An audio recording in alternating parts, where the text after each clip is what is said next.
And all these old men are beating her up and yelling at her because they can't believe that she talked to God directly.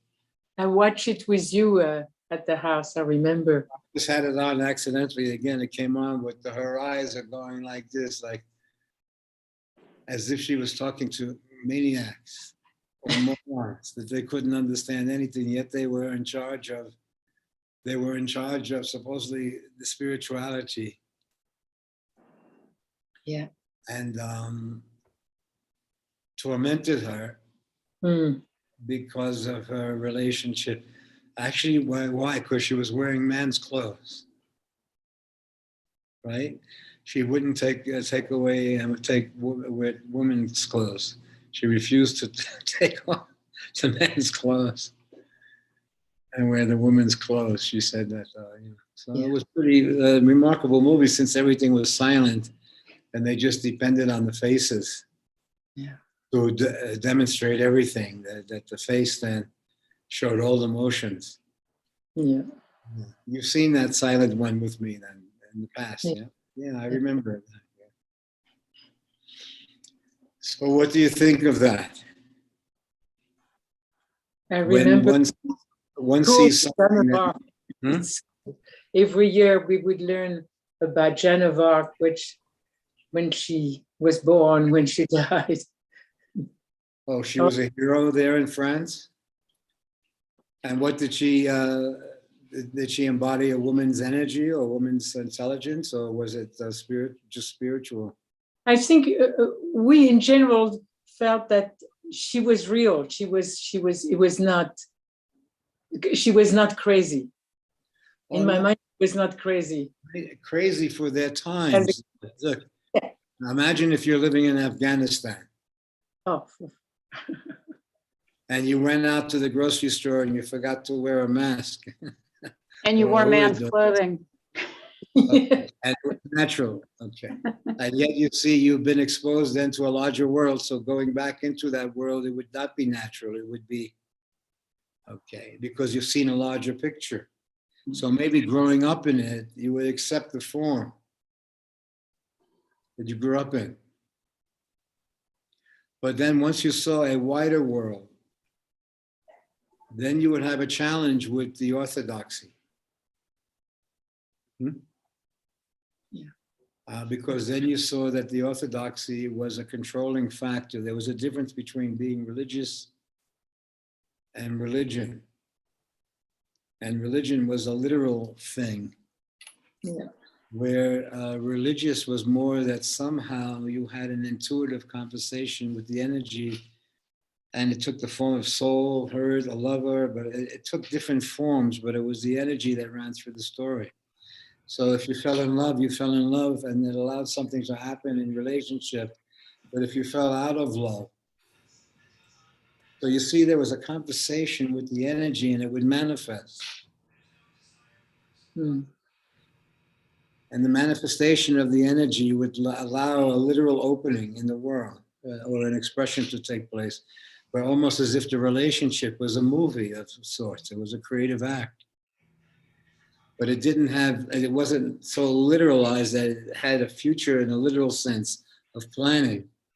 It had more memory in it and the other elements of future, which is not possessed by the psyche, by the self in literal time. So it measures a love affair in literal time and in its plans, but when it has access to it in retrospect, after it's lost them, you then have access to something that was hidden in plain sight. And you see that the love affair was not so much around you. You were the guiding element of it, but that there was a process that was going down in the love affair. And when that feeling was there, it affected the literal world that you were in. If that feeling shifted or fell away, or somehow it was betrayed, or whatever form it took to interrupt the thread, where you normalized the love affair and lived with it, and it became normal. And then it's only in the loss of it that you see how the hell did I spend 5 or 10 years in such a form or something like that when it interrupts? And you see that somehow a feeling allowed something to take place, and that it's that feeling that gets interrupted. The situation also starts to shift.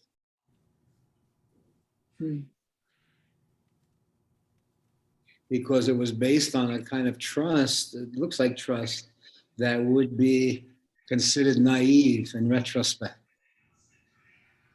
Yes. For anyone looking at it would have seen what that was obvious to them, but what was not obvious to them was that there was a love affair that gave it a reality, or there was a feeling that gave it a reality. And then, so then you see that the illusion, the love affair opens up an illusionary reality. But as it becomes a thing, it becomes increasingly delusional. Meaning in the continuity, there's always going to be a hey baby moment then, where you see it's taking over or something, the continuity, the rent money's taking over, and you say, hey baby, are we still into this? Okay. Nice. Not only therapeutically, but creatively, that it is not literalized, but that when those who perceive in it are caring for the quality of it or the depth of it. And the survival aspect of life that is dominant in the literal world in real time is an aspect of the expression, not the dominant force. So that's why there's always an approach or desire or some way to find a flow of income or something where somehow the creative aspect is not a job, but a byproduct of the creative aspect of the creative life. It allows a flow. You find creative ways to survive and navigate. And generally, if in fact you have a creative life, you're attempting not to compromise too deeply the essence of what you're doing. Because then you start to see that it's not, well, once you perceive it deeply, it is no longer, it is energy-driven life. The history of yourself is no longer repeating itself. The history kind of becomes a mystery. You meet your parents, not as parents, but as people, as parallel situations. You see all along that you were surviving, there's been a parallel life. And that you discover it accidentally. There's some hidden thing. We even go to ancestry or something.com or something, and you make a discovery that is different than knowing. It may be a discovery that everyone around you literally knew, but you discover. But in discovery, you discover a parallel time.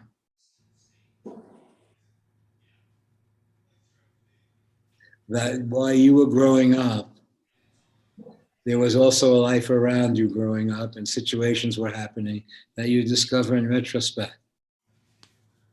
So to some extent, the literal mind is static in its literalness. But accidents happen that then you discover another dimension in the circumstance that you took for granted. And somehow, the feeling that created an expression, as it literalizes, it doesn't possess the life. It starts to experience that the life itself is a creative act. And somehow the self is managing that expression through time and space. But there's discoveries that happen where the self is not the owner of one's existence, it's the manager to some degree.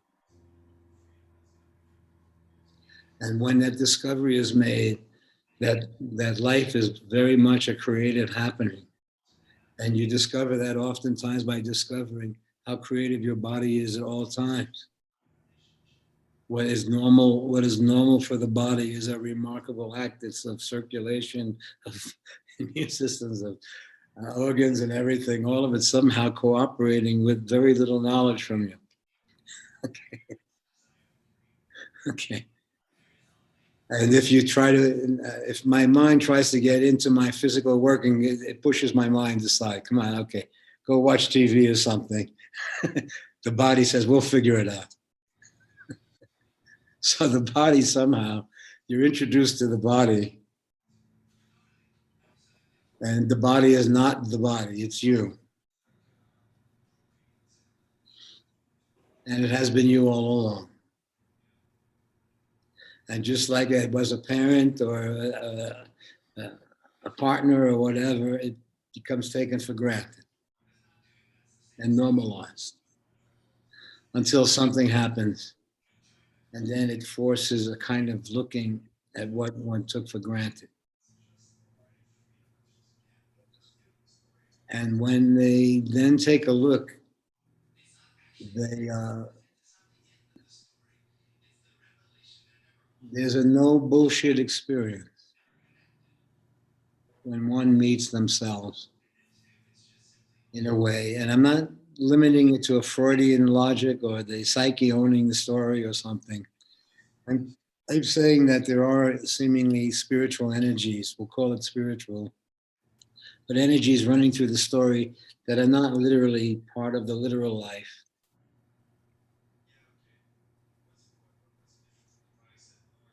But that are kind of threads that run through one's life as it takes shape or form. I'm somehow becoming acquainted with energies that run through the body before it was a body and after it's a body. And that once there is a physical body, it has a karma of literalness that it carries out, where it comes from, gender, all these elements of describing the self.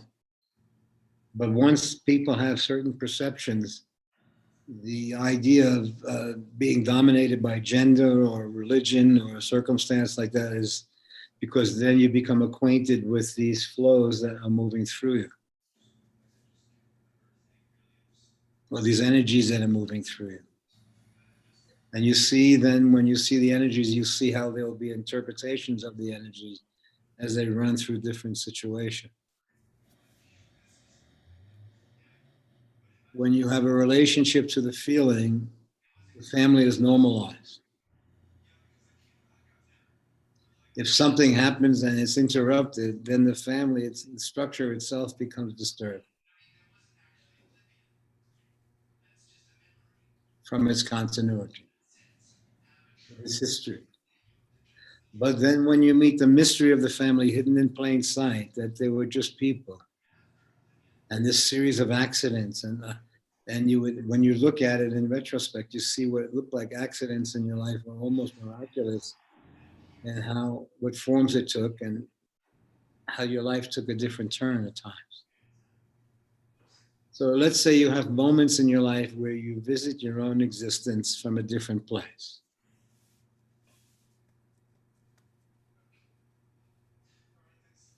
And you see the thread that runs through the life story. But you also become acquainted with, there's you, and then there's the literal story. You are not the story.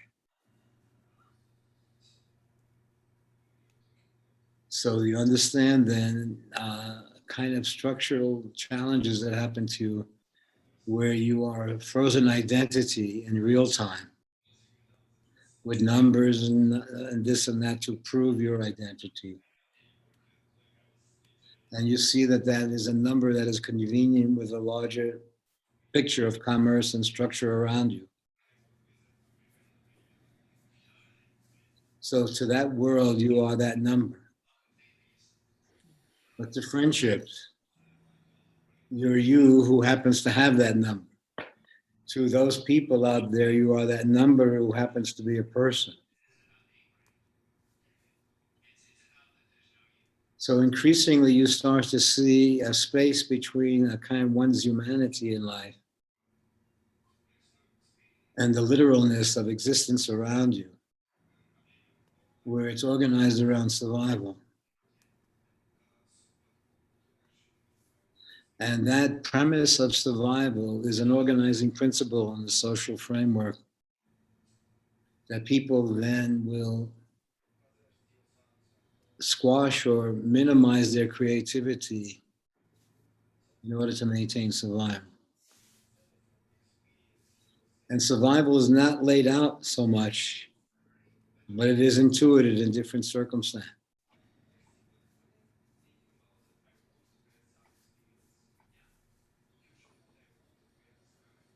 So let's say you and I meet at this age, Erja. How you doing? Hmm? And we see Joan of Arc together. Yes. And we see here a woman who is then being confronted with being with her love, Jesus, or direct feeling that she has, or going to be punished for it, or killed for it, or whatever. And it's strange. That was very popular, isn't it? The story in France. There, growing up, Yeah. you had that story. Yes. She saved France. Hmm? She was a savior in a way. We saw that she was a hero. Also. Yeah. Yeah. Well, it had to do with the English in that story at the time. But what do you think then of it? You grew up where it was normal.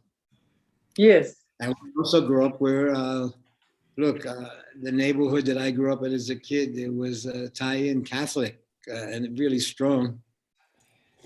And the school and that whole neighborhood and everything like that. And then and it was very strong and natural. Right? Okay. Did you also grow up with something strong like that, Kai?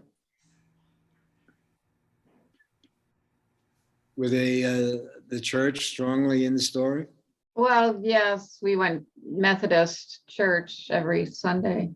Yeah. So what do you make of all that? Now, my father actually. Well, I'm trying to figure out what he was. I don't think there was not. I had an inclination. I was like with Mary, mother of Jesus, and Jesus, and as a kid. So then I started to sneak and go to Catholic school, on Wednesdays or something like that but I didn't know what I was, and except if something happened, then I found out I was this or I was that or something. But my attraction at the time as a little kid, until about 12 or so, was Jesus, Catholic Jesus, and how strong they are and stuff like that. But I would always be screwing up because like I told you, in my friend's father's funeral, I made the sign of the cross as a little kid. Yes. And they took me in the bathroom and smacked me, the brothers there. And Oy, oy, oy. somehow I was not,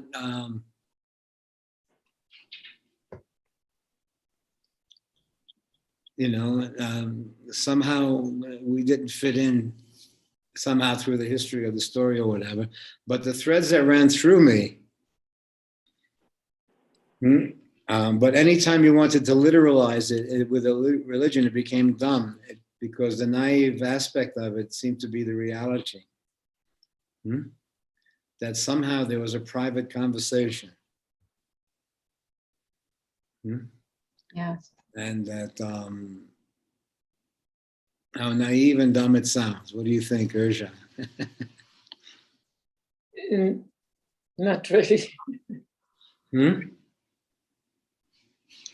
Well, let's say you find out repeatedly throughout your life, you may find out you're a stranger in a strange land.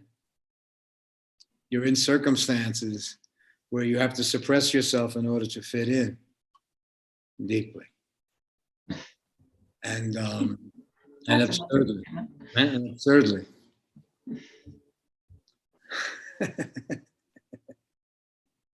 So then, would it be absurd for us to all of a sudden be in Afghanistan from the pictures that they're showing? And they say, I have an idea. Let's take a trip to Afghanistan instead of going to Santa Monica. let's go to Kabul and then we'll drive around there and say, I'll catch you later. Right. Say, why not? Because immediately you understand that you would have to adjust everything inside your being to even walk around in that neighborhood there. Because it represses. So you would experience a repression of maybe 75% of your being to visit Kabul. And then you would then have a true measure then of what repressive element exists there. For a person who's free to believe in that religion that they're pushing, when you know they're driving you, and look how crazy the guys who are pushing it are. You understand? And you understand that all of life is missing a heartfelt conversation. And so any expression of the heartfelt in those organized religions where they own the place, any heartfelt is a violation. Because the heartfelt is not coming from the directive of planned marriages, planned experiences. It also presses the feminine. That's what it does. It probably had to control it. Yeah. But at the same time, that makes it the most explosive. Yes.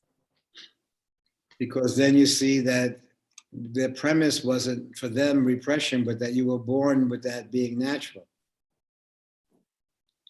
Okay, so then I visit a world where you visit the tribes where they're born with that being natural. And but to you it's weird. Because it's not so weird because you understand that it suppresses the human towards what a human being should be. They're dictating what it should be. And so they're dictating what you should be. You want the job. I say, holy shit, do you think you would be able to pull off that? Like, let's say you make a movie where you're playing an Afghan woman, okay, who wants to get divorced, go on with her life, and they're going to kick the living crap out of you because you're supposed to be a religious person and shut up about that and stay with the thing that you're in. You want the job.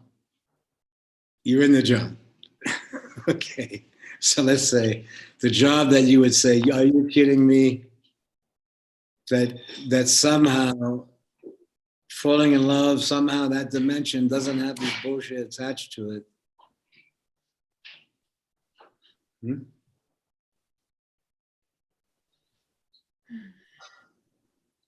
So you say, I don't know, could you play that role? Could you go then and play an Islamic woman who's going to be punished because you have a desire to live?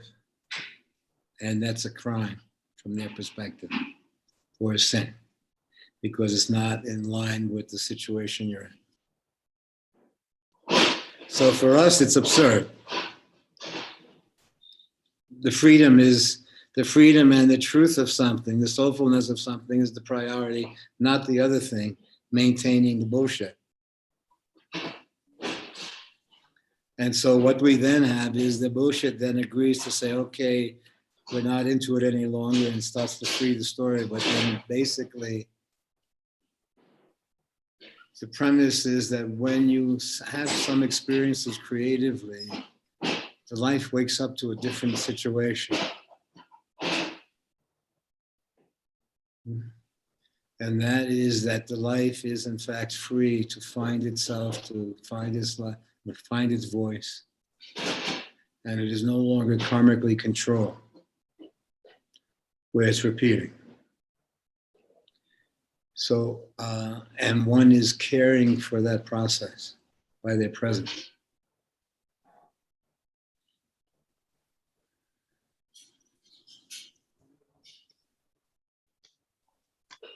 What do you say, Kai? can one be dictated to then by, in fact, where the religion seems to have lost the religious aspect to itself? Well, I guess you either suppress yourself or you stand up and get killed. I don't know. I mean, seems like a lot of bullshit to me. Yeah, I don't think, I think that you're just going about your business. So that's the schmuckiness. One who kind of has a feeling is going about their life. And somehow the challenge that you may create in your neighborhood is that you emanate something that's not organized into the behavior of the neighborhood. And so your presence is attraction and repulsion elements in it. Because if it's cheesy and you step into it, that people are aware of the. So somehow you bring, you shed light on a circumstance, and you'll find equally that sometimes that light is desired and sometimes that light is resisted.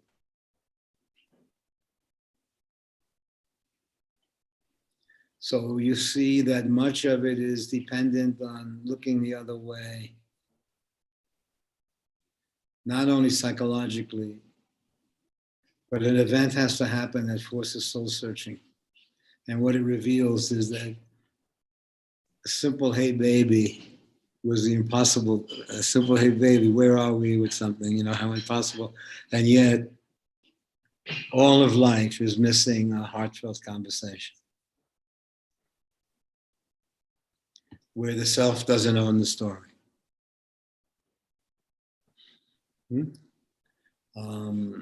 But I don't think it's therapeutically done that way. There may be increments, because I don't see that seeing is therapeutic, although it has therapeutic elements. I think that seeing changes the picture from you, then it actually resembles more of a creative act, that you then step into the story from a different place. But it is no longer driven by its history any longer. But because you see the situation yourself to be in a kind of theater or creative, you see a true spirituality happening in it. And that life itself is a spiritual happening. While it's a literal happening and it exists on so many levels, there is a creative dimension happening to it. And when a person perceives it, their life starts to take on a creative track also. So that comes about when there is a mutual aha-ness between us. Then there's a re-entering of one's literal story from a different place, where it's not around the continuity, but you see you're working with memory, or what you have taken for granted as a literal situation is actually a movie to me that you understand. So I see everyone's situation, even though everyone's situation is normalized. I see each of us in our own film, our own creative expression. And that somehow it becomes available to you when you lose it. It's like losing, health-wise, like losing capacity for something, and then you see how important it was. You're introduced to your life in retrospect. And so you get to see, in retrospect, in the loss of it, you see the dimensions that were running through it all the time. It has always been a creative act. And you see that the journey that you went on was around the energies that ran through life. And so then you see that somehow that gave you an expression, without it being literally a job or this or that, but somehow your life then that came out of the, should we call it then Shanti? Your relationship to an energy. I've never really identified what to call it. That's my problem. No, what should I call it? Darshan Yoga. Here I have a book called Darshan Yoga, Yoga of Perception. Mhm. And that was the first thing that I think was written by Evan in India, because they needed, then the cops came. Yogi Bhajan kind of cops knocked on the door and said, "What are you guys doing here in India?" What do you mean Yogi Bhajan kind of cops? So Yogi Bhajan was a cop in India, Oh, in Dalhousie, in the very town that we had a place. He said he grew up in that. That was an English. oh, so it could have been him. So he told me, no, he was a CID. What they had was a special kind of cop that would just push your door open and push you around, didn't have to obey any rules. Mm. Yeah. So they would come in. So some of these cops did come into Doctor's home while we were there, and they said, "What are you doing here?" So then we had to say we were a yoga society Mm. and legalize it. And create a book. Paper. So there is a picture of a doctor with a sign behind him, Darshan Yoga. So then Evan and others put this book for Doctor together, Darshan Yoga, or Yoga of Perception. Mm. And then so the premise of the perception also, I think at that time, had a homeopathic element to it, which meant the fact that you just didn't just react with homeopathy, but you kept on looking. Mm.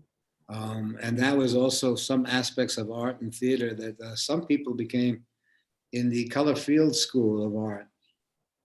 Many of them became suicidal as they started to discover, as you looked at any color, it started to reveal that every color had hundreds of color hidden in it.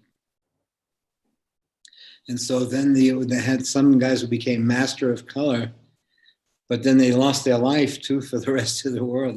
They were so captured in this, I think for black especially, that they discovered other dimensions of color in black, where most of the people would just see black and walk past it. Mm. Studied black and started to see hundreds of variants and shadows within it. But once you started to be on that field as a master, you then lost touch with the literal world, because you saw that in the literal world, seeing was not actually seeing, but it was enough for you to continue. Ah, oh, yeah. But that seeing deeply would have you entranced with the reality of your life, because then you would somehow see the poetry in your existence. And when you see the poetry, when your eyes see the poetry of your existence, it starts then to shape a creative life around it. So somehow the seeing creates a form or expression for itself. And so in retrospect, can you see the energy running through your life? Yes. And then you see the planning, how weird it is, but the planning that happens when there's a feeling shared is like the planning you're doing with the kids to have an experience. And so that experience transcends time in some degree. And so it even transcends the form. That my mother is no longer literally my mother, this figure in front of me, or she's my memory of this experience. We share that. So you understand creatively what you're doing. You can't literally know too much of it, but intuitively,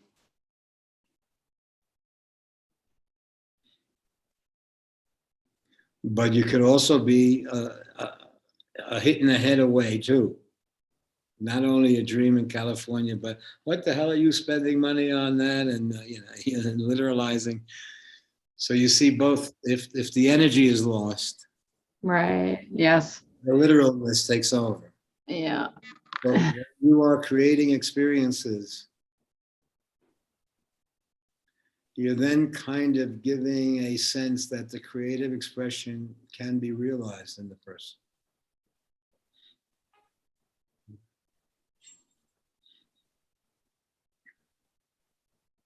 Okay, you want to give it a shot? Yes. Carrie, how are you doing? Are you still there, Carrie? Hi, Denny. Okay. Yeah, Where are you now? I'm currently driving as usual. I'm in San Francisco. Okay. Yeah, it's been. Are you okay? Yeah, Are yeah, you I'm doing okay. You're still pretty much in flux? Yeah, it is. It is seeming to be in flux. I might be finding there's an apartment I might start renting, but so we'll see what happens with that. But you're not particularly looking for permanence or anything like that. It's okay that you get a place for a few months or something like that. Yeah, I'm asking, basically how you're playing it. yeah. So basically, you're doing broke. Mm-hmm. And broke, I would say, is the norm for all of us here.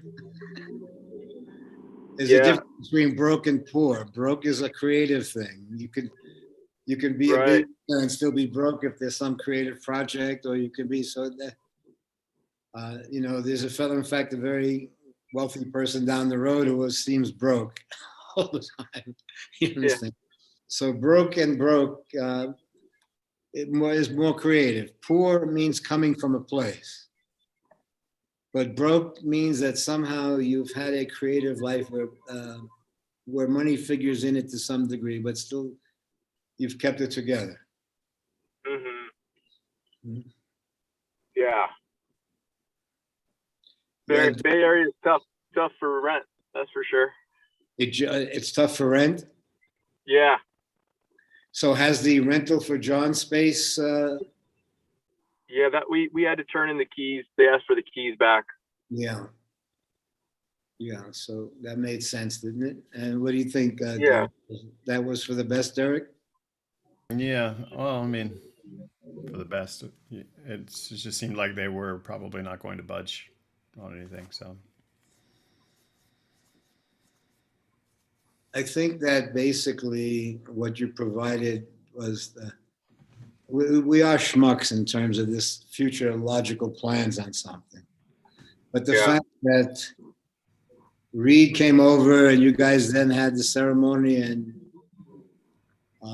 Kerry was there for the last minutes where he kept it human by his presence. And then you and Joan humanized it a bit with the family so that it didn't become too much of a trip in entering into the story. And we kind of had our own expression, they had theirs. And that was pretty cool. I don't know if you could have planned it. I don't know that you could. In fact, I think if you would have planned it, you would have messed it up.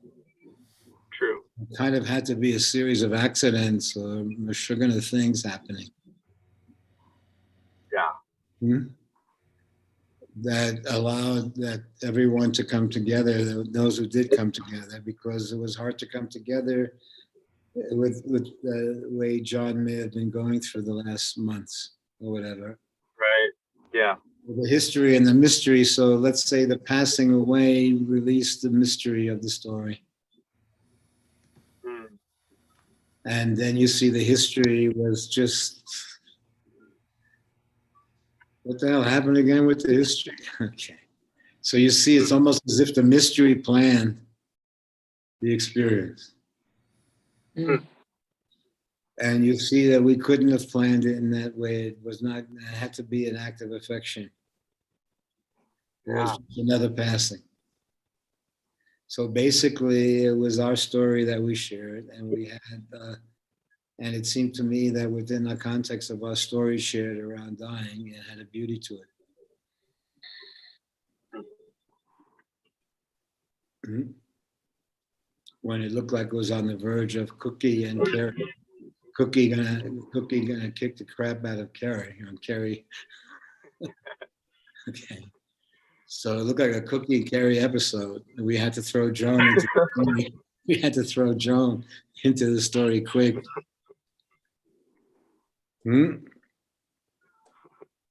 So Cookie could do Cookie and Carrie could do Carrie. But not run away with the experience completely. Okay, is that okay? Yeah. Yeah.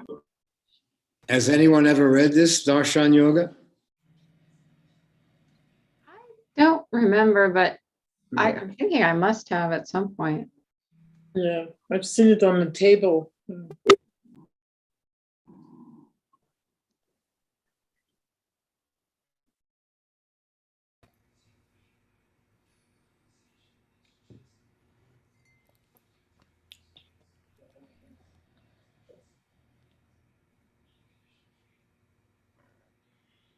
Yeah, no, it's very good. I remember it. I remember the times or the experiences there.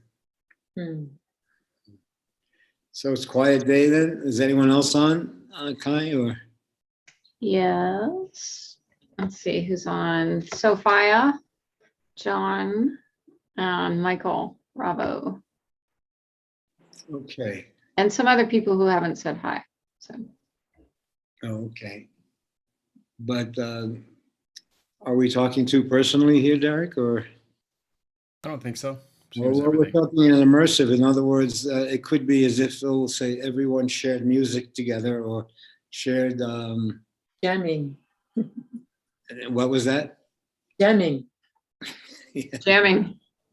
But let's say somehow you come to a place where the immersive is the relationship between you, and you see somehow the literal world from a creative place.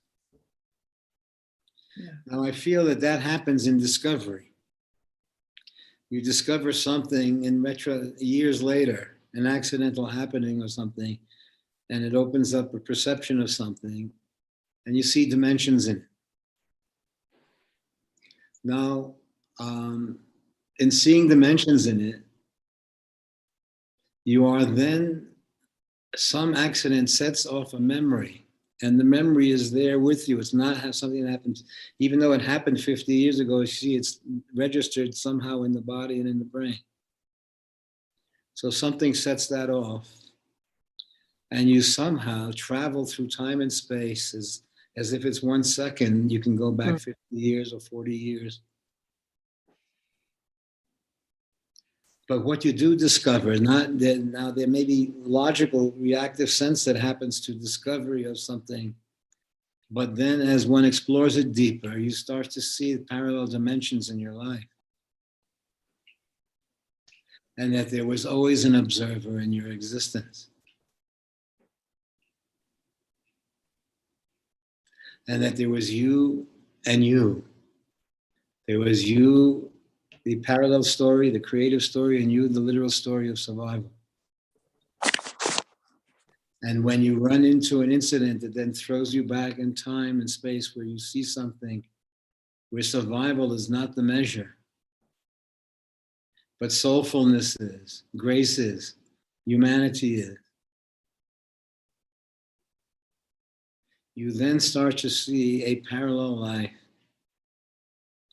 that was coexisting with you all along, but it is only discovered when you run into a certain challenge that's causing a soulful reflection that cannot be answered literally or logically, because it is not a fault.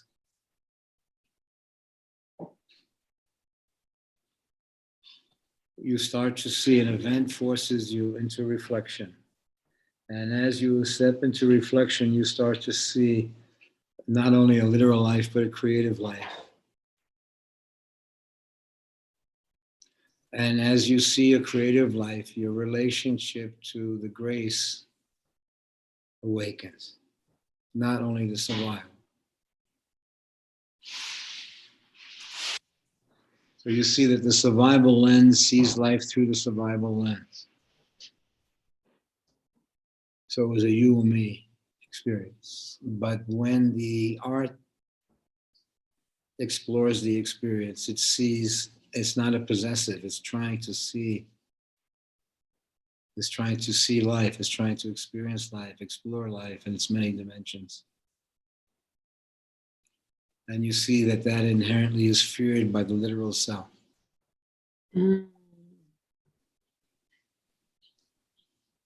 But when one's creativity is awakened, then the creativity becomes your life, your expression. It's not a possessive. It's second nature to you now. the life itself, when it's to some degree awakened, you re-enter the story from a different place where it's no longer historically driven. And you see that the life is an exploration through experiences. Not knowing it and possessing it, but exploring it. That if an energy came into a body to visit the earth, it would want to explore it, not know it so much, not protect itself so much. You start to see from the perception, the survival instinct is not thrown away, but it no longer is a dominant form, continuity, exploration. And so therefore you see, then you come into the body towards to have certain experiences. And you then are exploring the world of experiences. And you understand that somehow in the experiences that you're exploring, there's an integrity of form. And that the creative act is even more profound than the literal one. That the falling in love and sharing a life, the loss of it, even though it's only a creation, supposedly, the loss of it, supposedly, not as a possessor, it's built to send you to a place that comes pretty close to what normally would be called the death experience. Meaning for the psyche, nothing to live for. Because that's the psyche's death, that it has to have a reason. But then one is thrown into another dimension where living and dying is not literalized that way, but you see living and dying is happening simultaneously, very much like a creative act, very much like a movie of the situation where the viewer can see living and dying happening as a process in the life.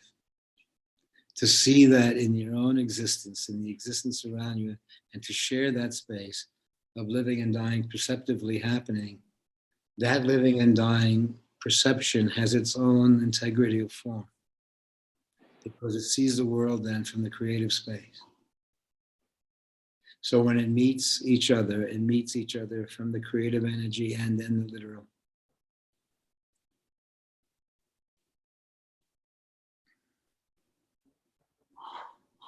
So when the survival aspect of it takes over, then there is a moment of, hey baby, are we still into this? Where you see that the literal world has the pressure of continuity and survival.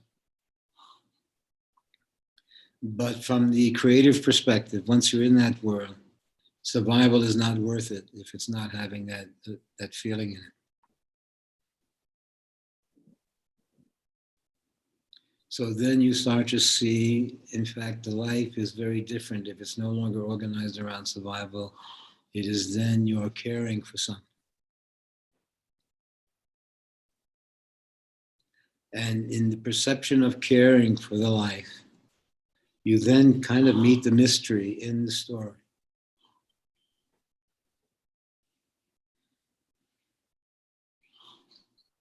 Because if it's caring then for children or caring for something in yourself, whatever, you then see all along that that was happening anyway, but now it's perceived.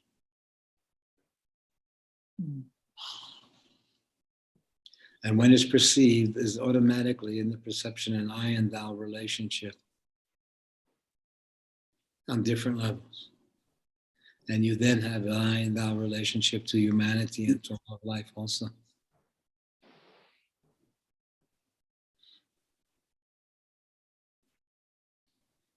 And the thou is not a possessive, it is one life, just like living and dying is one happening. Then the I and thou, the lover and the love, is one movement when the feeling is there, in absence and in presence. In fact, accentuated in absence.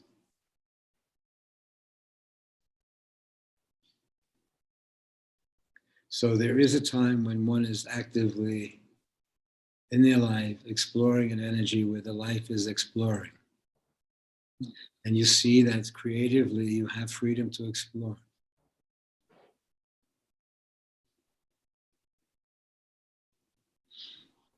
And somehow, I would say, even going to taking the children to the trip is a kind of innocence, exploring our innocence,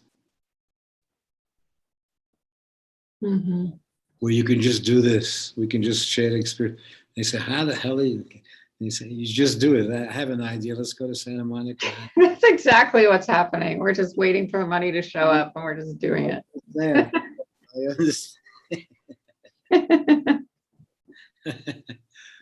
And that's what I'm saying. I'm watching the play of it. Then I also watched the Jai try to cover in the story, and they said, "No, hold on, wait. It may be okay, handy if needed, but play it by ear when you get there. Don't have so much. You know what I mean? Is that okay? Just Yeah. to know that somehow in the background, if you get in a jam or something, there's someone a little while away or something." Yes. So that's how it may be between us all, just a looking out for each other without that being literally what that means. We're just having a feeling. It may literalize in some weird way, but basically it's more a friendship. It's kind of caring for something. Hmm. Okay, shall we call it a day? Release everyone. Danny, Yeah. it's lovely. During the talk, there is a rain that started to fall on the, it's beautiful, and thunder. And it was perfect. It was so beautiful. Thank you. Looks like that's going to happen here. Now, what's happening is that Mary has been taking these. Well, she was just with the pond out there. It's so overgrown that she was almost in it, having. So it's remarkable. We're all overgrown here. With and even the pot plants they're taking down now, and they just. Yes. So it's very weird and kind of beautiful. Let's see how it goes. How are you doing there, Derek? All is well at the moment. Have you been still teaching? Still teaching. Doing okay with that? Yeah, good relationships with the students and an interesting assortment at the moment. You know, varying skill levels, varying levels of interaction too, which is nice. So it's good. Okay. And Kai, you're okay then? Until I see you next? Yeah, I'm good. Same. Yeah. Okay. And Urja, when is your daughter coming in? You know, I in my mind it was today, but I think it's tomorrow. So I'm ready anyway.